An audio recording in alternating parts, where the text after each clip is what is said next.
For me, creativity isn't just about art, it's about storytelling, it's about healing, it's about growth, and most importantly, it's about connecting to the deepest parts of yourself.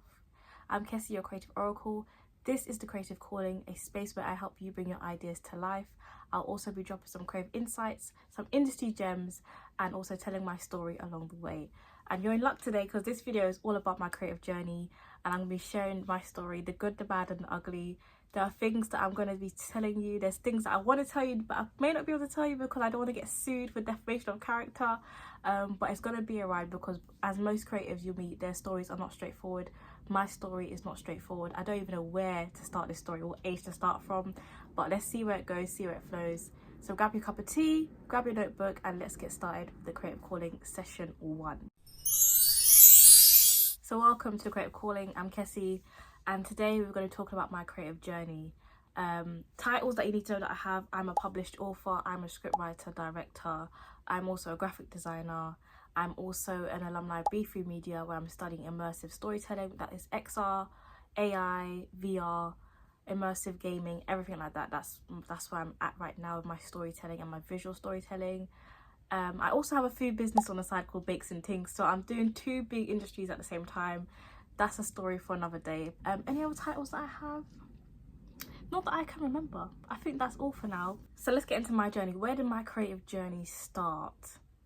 I'm gonna start with, let's start with school. So I've always done arts and design in secondary school for GCSEs, always done it in primary school as well. I loved art, loved paintings as a kid. Was on the computer using that art software. I can't remember what it is. I used to do drawings on there. A lot of like abstract art. My dad used to print it out and put it up on the walls and things like that. I'll see if I can find some of the pieces that I have. So yeah, the GCSE art. I did art in college as well. Got quite a low grade, but I learned from college that art is very like subjective and biased. So it's based on the invigilator's opinion. It's not really about whether it's good art or not. So I realized that they're not teaching the right stuff in secondary school and college when it comes to art. And that's why I built The Creative Calling, because art and creativity is about your self-expression. It's about your inner story, the deeper meaning of your life, and you express that through your creative medium, whether it's art and design, acrylic, whether it's graphics, whether it's writing, storytelling, books, films, whatever it is. It's about telling your story by the deepest parts of your story, right? And in what I noticed in schools, that they don't teach you how to connect to your inner, which is what I'm trying to do, is help you connect to your inner so then you can learn how to express yourself in the right creative medium. Whereas art is always like, yeah, pick someone to study, an artist to study, reference their work, do some research, go to museums and study and things like that. And I think that's a load of crap. If I was to be an art teacher, we're going back to basics. We're talking about you as an individual. What's your story? What's your culture? What's your heritage? What's the things that you've been through? How can we turn this into a story, and what would that look like? That's a conversation for another day. But anyone that is studying arts in college, secondary school, just know that it is very biased. It's very subjective. Just do what you want to do, and if you just want to get a good grade, make sure you just do what the teacher tells you to do at this point, and reference all your work. Try to go as deep as you can, but the depth is something that you learn through life and experiences, and someone can guide you to connect to that stuff as well, but they don't do that in school. Hence why I'm your creative oracle. So secondary school, college, art, graphics, all that stuff there. A lot of abstract art, a lot of like big 3D art pieces. Like I made this giant ice cream cone in secondary school for my GCSE project. This giant bucket and spade for the beach. Like I did this big, really immersive project about, I don't even, whatever. Then college moved into more abstract art. A lot of like trying to turn my dreams into visual pieces, trying to remember what my dreams are and turn them into visual pieces. A lot of like just paint pouring, dart throwing with paint filled with balloons and things like that. And then after that, I sort of just stopped. Like there was no sort of creative expression that's coming out of me. I just felt really lost, confused, and sort of disconnected. I was very depressed at this time, a lot of mental health issues around this time as well. So that's where the sort of disconnect sort of came in quite heavy, because I wasn't forced to make art through school anymore. So it's just like, well, if I'm not being forced to do it, I'm not going to do it. So from, I would say, the age of 18 when I finished college, to about 23, I wasn't a creative. I didn't have the title. I didn't feel connected as a creative. I didn't have nothing as a creative expression. And then I sort of tried to reconnect with that creativity. I was really interested in becoming a radio presenter at the time. I think I was aged 18. boy, I've got to do the maths. Let me do the maths and come back to you. So yeah, done the maths. I was 22 years old. I had come back from doing a 3 months in America summer camp. I dropped out of uni that year as well. I was just like, I need to figure out what it is I want to do with my life, because I'm not feeling this work, retail lifestyle, make money for what reason, and my soul was dying. And yeah, I'm not enjoying it. So I signed up to a radio broadcasting production school, like a music school in Shoreditch. Very short-lived. I only lasted 3 months and then I had to drop off because I couldn't afford the fees. You had to pay yourself. There was no student loans at the time. They told you to take out the career development loan, which I did, but it came in too late. Unfortunately for me, I had to drop off the course, and I also had to pay back the loan when it actually came in. So I have had to pay back 6k for the past 6 years, and I'm still got 1k left. Again, story for another day about my creative debts. My debts trying to pursue my creative career. So yeah, so I studied radio presenting, dropped off the course, but I managed to land an internship at a radio startup. So I was there for just over a year doing an unpaid internship. Again, another lesson I'll be teaching you about the creative industry and the scammers and the frauds. So I did that for a year. So I was basically a studio manager. So I was overseeing all the radio productions that were going on, working with presenters to help them sort of solidify their shows. And I was also offered the opportunity to do my own show. So I did a drive time show called Rush Hour with my best friend. Originally it was meant to be me and 2 other presenters and a DJ, but again, things fell through, things didn't work out, and I was left to run this show by myself. And I just asked my best friend if she'd be interested in joining me, and she did. So we did that for about 6 months. So I've always wanted to be a presenter. My mum always said that I'll be a good TV presenter. Something I was always interested in, but when you don't have a parent or someone to push you in that lane, you just don't do it right. And that's what was my childhood was like a lot of things I was good at, but my parents didn't push me to do things. Oh yeah, you're good at this, but yeah, okay. No sort of nudge to go, here's training, here's this, here's that. So I was really adamant on being a radio presenter because I didn't want to be seen either. I just like speaking, I like sharing my story, I like inspiring others and telling things and whatever it was, and I just love music. And it worked really well. I really did enjoy the drive time show, and I thought this is the right direction for me. So I finished my internship. Well, I didn't finish, I left the internship because it was just getting toxic. It was a toxic working environment. I wasn't getting paid. A lot of money was being spent on travel expenses as well, and there was just a lot of shady business going on, if I'm being honest. I'm not going to go too much into it because of I don't want to get sued. But so before the lockdown happened, literally like 2 months before lockdown or the pandemic was announced, I left and just cut ties. I was like, oh crap, so what am I going to do now? Because the radio thing didn't work out. I'm one of them people, if something doesn't work out, I'm not going to try it again. I'm going to be so real. If I feel like something was a bit groggy or nasty or dark, then I just don't bother try again. Bad habit of mine. And it was literally like a couple of weeks later, a month later, someone from the station has a website and asked if I had any blogs that I wanted to write, because I'd written one blog the year prior for the radio station for Black History Month. It's like a spoken word poetry piece just about being black, being a black woman, and sort of where my power comes from as a black woman. It comes from my ancestors. It comes from all the black women that have come before me, the warriors, the queens, the crafters, the chefs, the cooks, the nurses, the mothers, all those women that have come before me. That's where my power lies, and that's the story that I wanted to tell.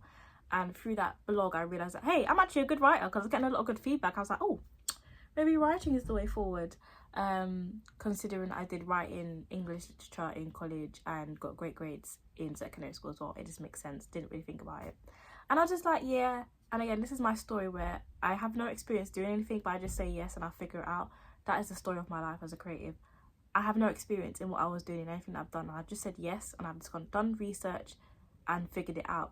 So I just said yes, I can write something, and I didn't know what I was going to write, but I just took elements from the things I enjoyed doing with the radio, which was like a message of the day.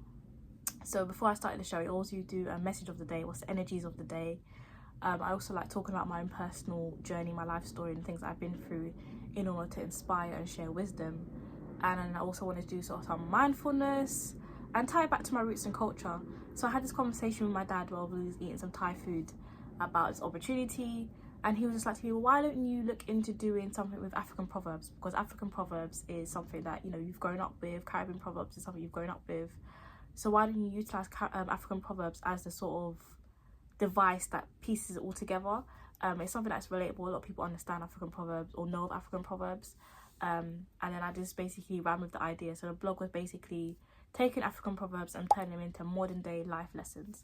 And I was posting those about once or twice a week, getting paid for it as well. So this is my first paid creative opportunity, and it was like £30 a blog. I think I was about 5 blog posts in, and my dad and some other people saying, you know what, Kessie, this is really good, you should write a book. And I was just like, well, I don't know how to write a book, but a book sounds like a good idea. How hard can it be? So I literally went onto YouTube and Google, how do you write a book? How do you get a book published? What are the steps I need to take? I spoke to my cousin who had recently published his book as well, about his publisher, and I sort of reached out to the publisher and what the steps I need to take. And she told me, once you finish your manuscript, come back and we will sort of flesh out how this is going to work. So I started writing the blogs in April. I finished writing it as a book in September. Reached back out to the publisher, and she sort of broke down the processes, the fees, and the next steps I need to take.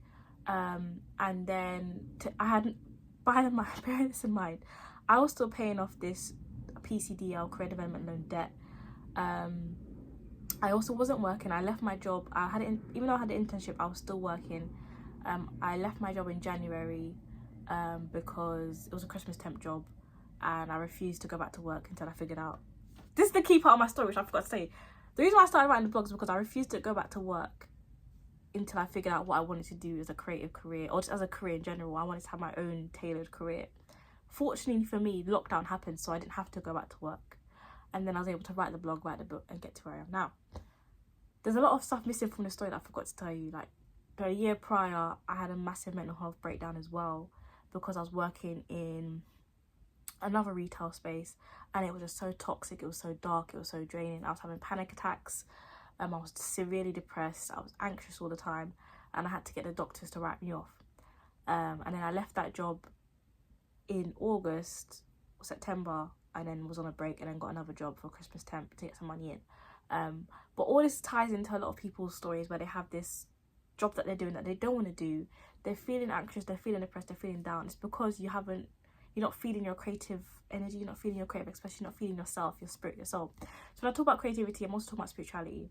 I'm going off on a tangent, but I have to do this because I forgot to do this in the first place.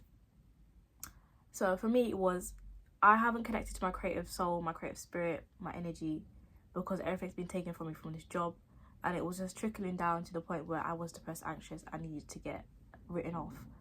So within a space of not working for a month or two, I reignited the creative spark, and I was able to figure out what it was I wanted to do, what my creative expression was going to be, which was writing, and I was able to pursue that.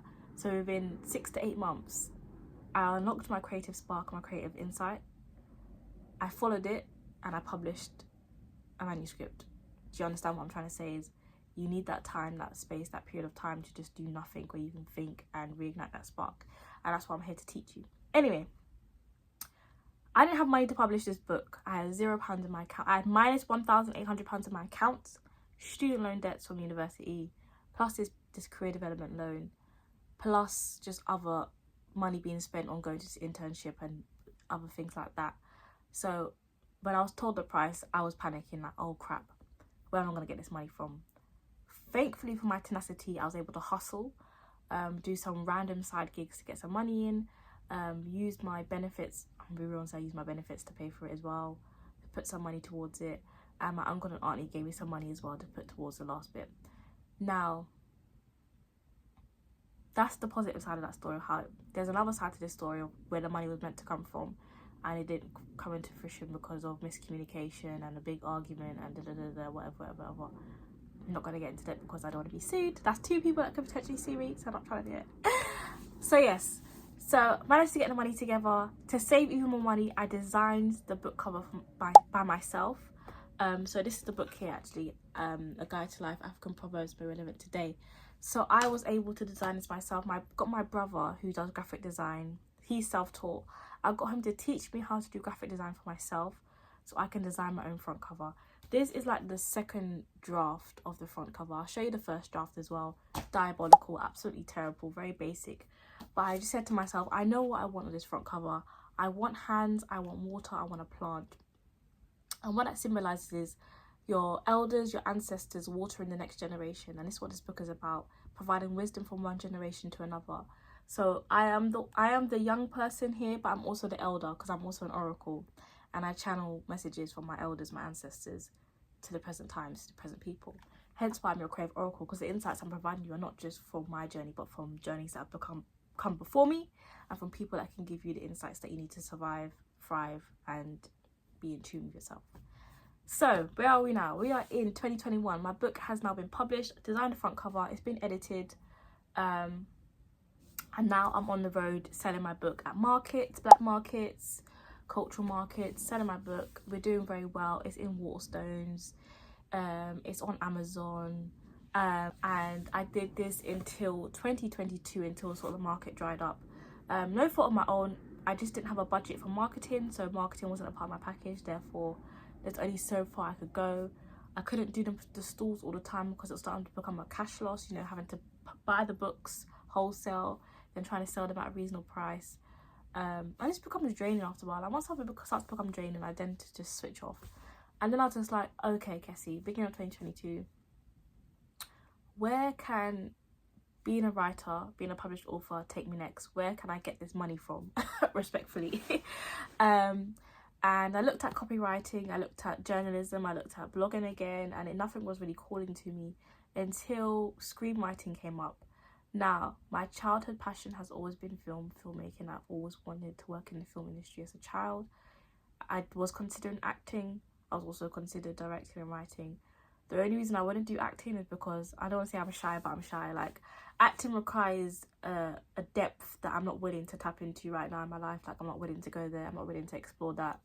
It requires an ego depth that I'm not willing to drop as well. Me and my ego, we are very on good terms right now.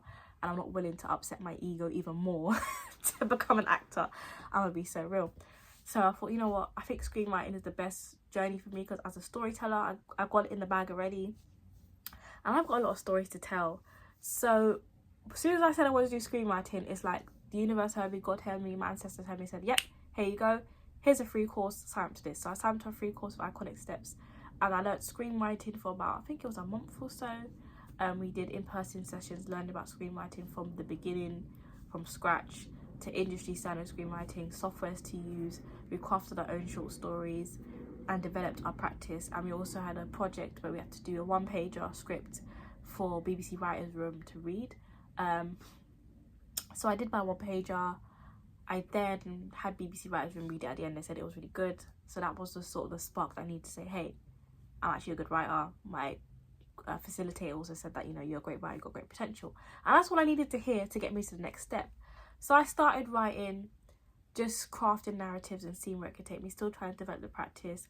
I then did commercial production with the same organisation to learn about producing, to learn about directing, and how to turn an idea, a written idea, into a visual idea, and what those steps look like, and how to pitch a project to like a brand, to an organisation, because we had to do a project with a youth club to promote their services, to promote the youth club. Again, I'll talk about that insight, the insights that I learned from these courses on a separate video, working with other creatives and what that feels like, because we don't have time.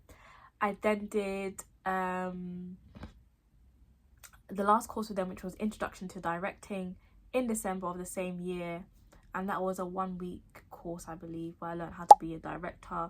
Again, how do I turn someone's script into a director's script, into a shot deck? How do I work with a DP? How do I work with my actors and make a short? So I made a 2-minute short, which was very insightful again, because I learned a lot on that course. I was the first person to shoot. My DP formatted my footage. We lost the footage, and it was a great shoot again, and I had to reshoot the next day, even though everyone was meant to be editing. But I managed to reshoot the next day, edit it before everyone else within like 40 minutes, and then got a great final piece. You know, we had a very simple script, 2 actors, and you just had to make it work. That same year, I'm still not working, by the way.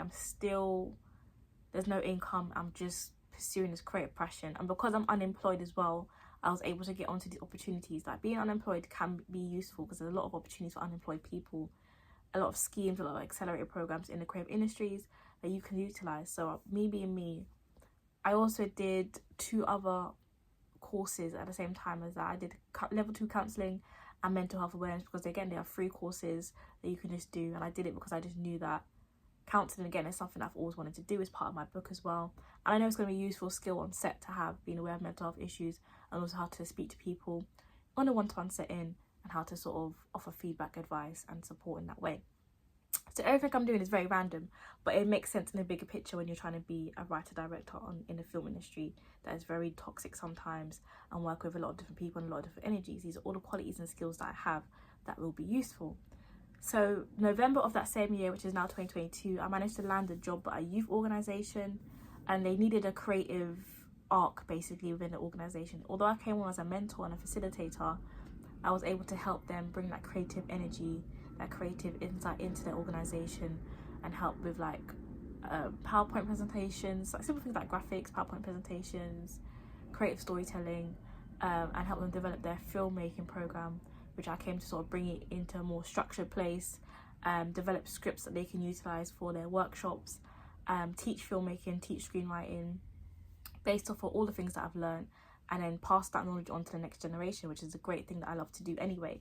So I was leading that film programme, or co-facilitating that film programme, for 2 years, and within that 2 years we managed to shoot about 6 to 8 short skits that I've written, and that's all part of the credits that I now have, which is amazing. So for 2022 I landed that job, finished the last course in December for directing. 2023, this is where the screenwriting title came into play. So 2023, I want to say March, April, I was in a group chat and someone asked, oh, is there anyone who does screenwriting? Me being me, who hasn't written a proper script yet, I just said, yes, I'm a screenwriter, I can help. And it was these 2 creatives from Create and Connect who were looking for a screenwriter to help them bring their project to life. Now, me being me and who I am a screenwriter, but I'm also a very good storyteller. So I came on board as a screenwriter, but I also needed to help them develop their story in a more strategic way. So the story wasn't complete, it wasn't right, the character wasn't right, so I suggested some changes. We had a bit of back and forth with that, because I said respectfully, why is your character this race when you're this race and it's your story? So make it relatable to you because you're the storyteller, and it will make more sense to wider audiences.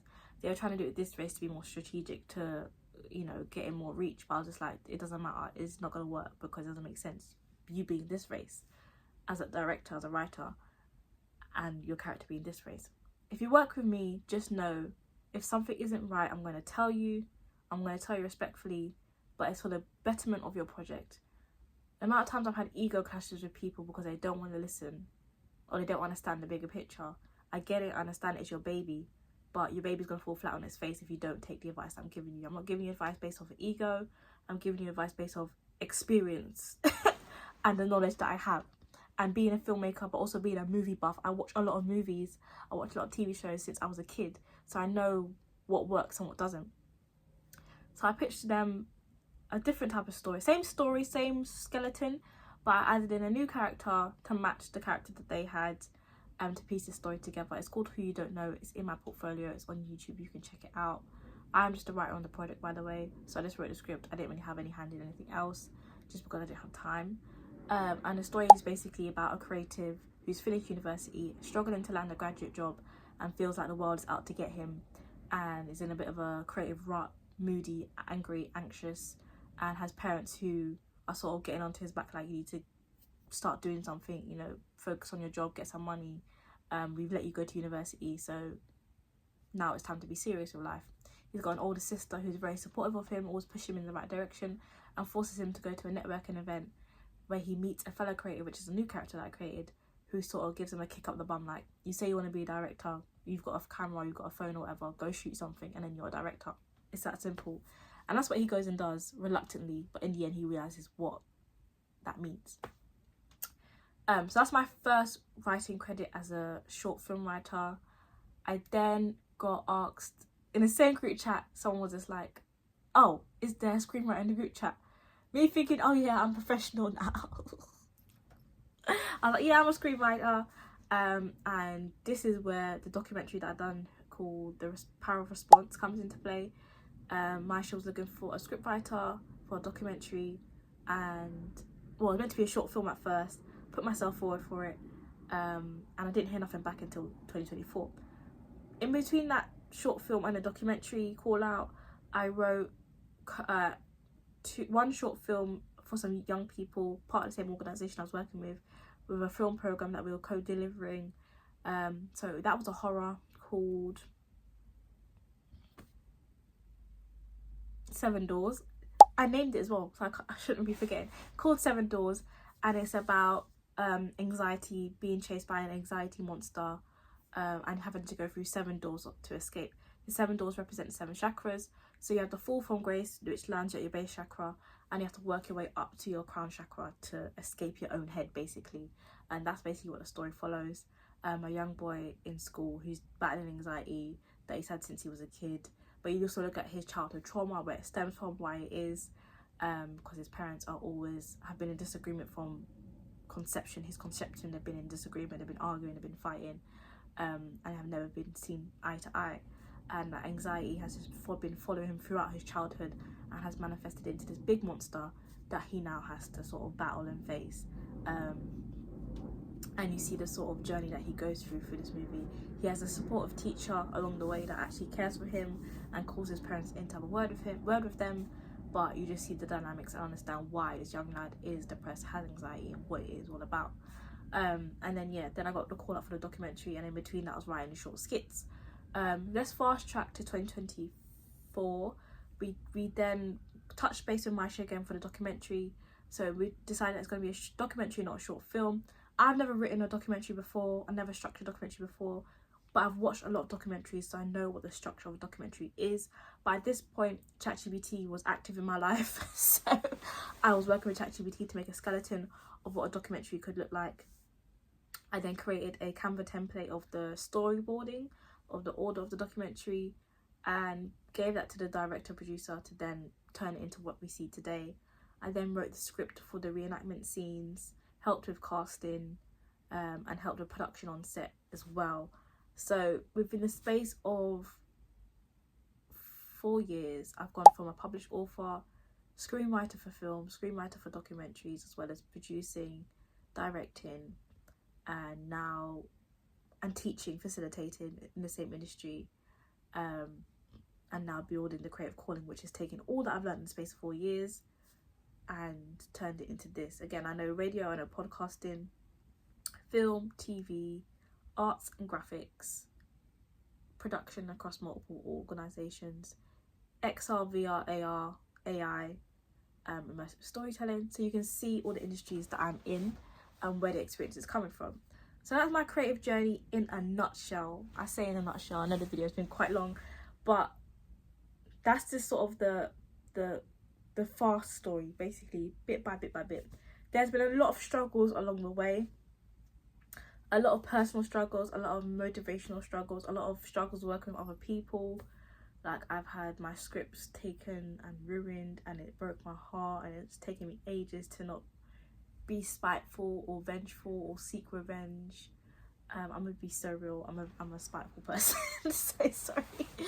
I've worked with egotistical maniacs in this industry, which is a post I've already done on my TikTok page, so you can follow me on TikTok at kessie.sx, where you can see that video where I talk about it. There are some men, egotistical maniacal men in this industry, who don't know what they're doing, but they act like they do, and they'll burn you in order to get to where they need to be, and it's scary. I've worked with people who are at the same level as me, who think they know everything, are not willing to listen to the people that are teaching us. Like, it's good being a student as well as a teacher. Some people can only be teachers, some people can't even be a student properly. I'm like, you don't know what they've been through, you don't know what they're teaching you, just listen and shut up.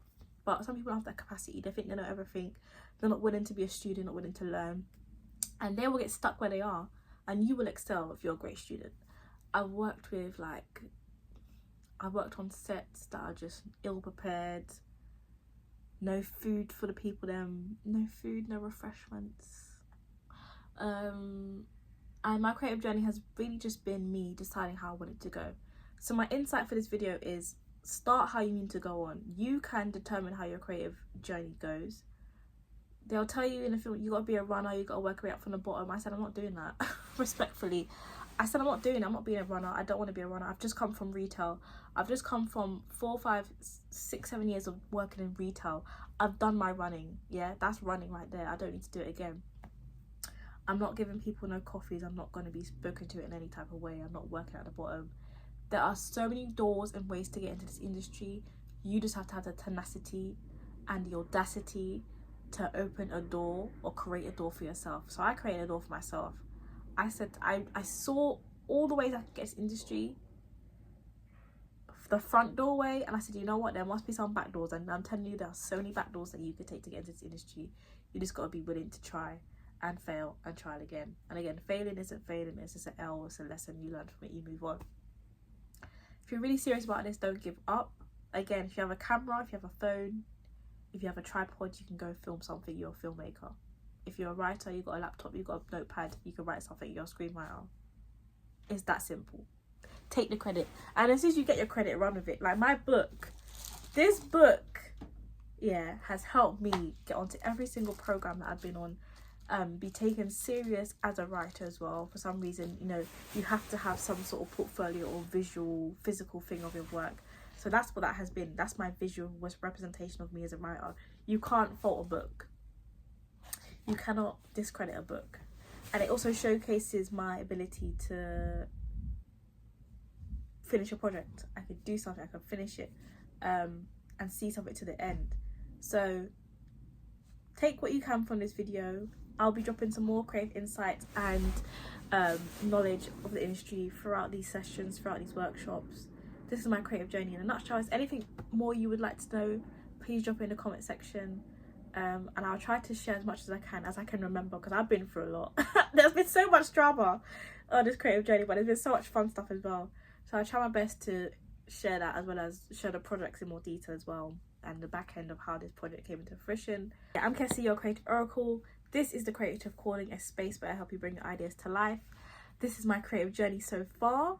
I'll be dropping insights and gems for the industry, as well as creative insights in general, and giving as many tips as I can along the way. Subscribe to my YouTube channel, The Creative Calling. Follow us on TikTok, kessie.sx/The Creative Calling, Instagram, The Creative Calling, and LinkedIn, Kessie Stephen, where you can see everything that you need to know about this business. If you would like to book a one-to-one consultation, drop me an email, thecreativecalling@gmail.com. If you need help with your business, your organisation, your brand, I'm happy to help. If you want to see a list of our services, check out my website as well. It's on Canva. All the services are on there, and I'm happy to help where I can or point you in the right direction. See you in the next video.